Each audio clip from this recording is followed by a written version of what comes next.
Defense Secretary Jim Mattis pauses during a news conference at the Pentagon.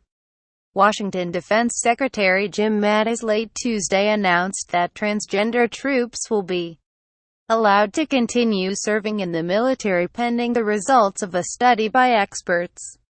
The announcement follows an order from President Trump first announced in a tweet declaring that transgender service members can no longer serve in the military, effectively reversing an Obama administration policy.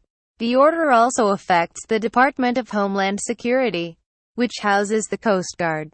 Once the panel reports its recommendations and following my consultation with the Secretary of Homeland Security, I will provide my advice to the President concerning implementation of his policy direction, Mattis said in the statement. In the interim, current policy with respect to currently serving members will remain in place.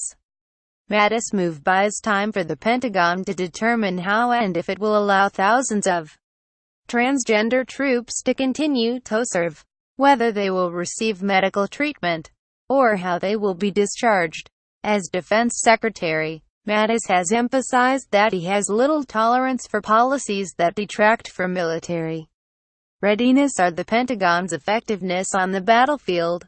At the last moment in June, had allayed the Pentagon's plan to accept new transgender troops. His reasoning: he demanded more study to determine the effect of recruiting them in the Pentagon's ability to fight and win wars. Under the Obama administration, the Pentagon rescinded a long-standing ban on transgender troops from serving. It also outlined how those troops could receive medical treatment, including gender reassignment surgery, if it was deemed medically necessary. Trump's order by tweet on July 26 caught the Pentagon by surprise.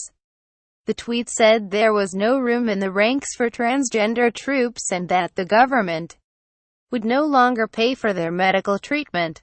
Marine Gen. Joseph Dunford, chairman of the Joint Chiefs of Staff, responded by saying that the Pentagon would not change its policy until it was notified officially by the White House.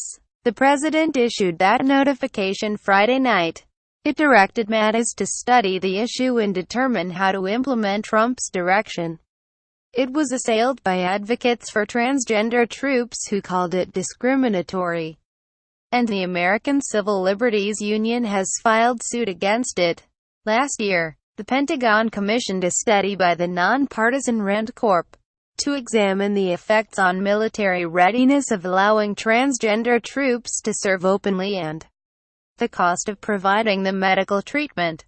The study estimated that a few to several thousand transgender troops are on the active duty force of 1.3 million. Researchers found that paying for their health care needs would amount to about $8 million per year and their effect on readiness would be negligible.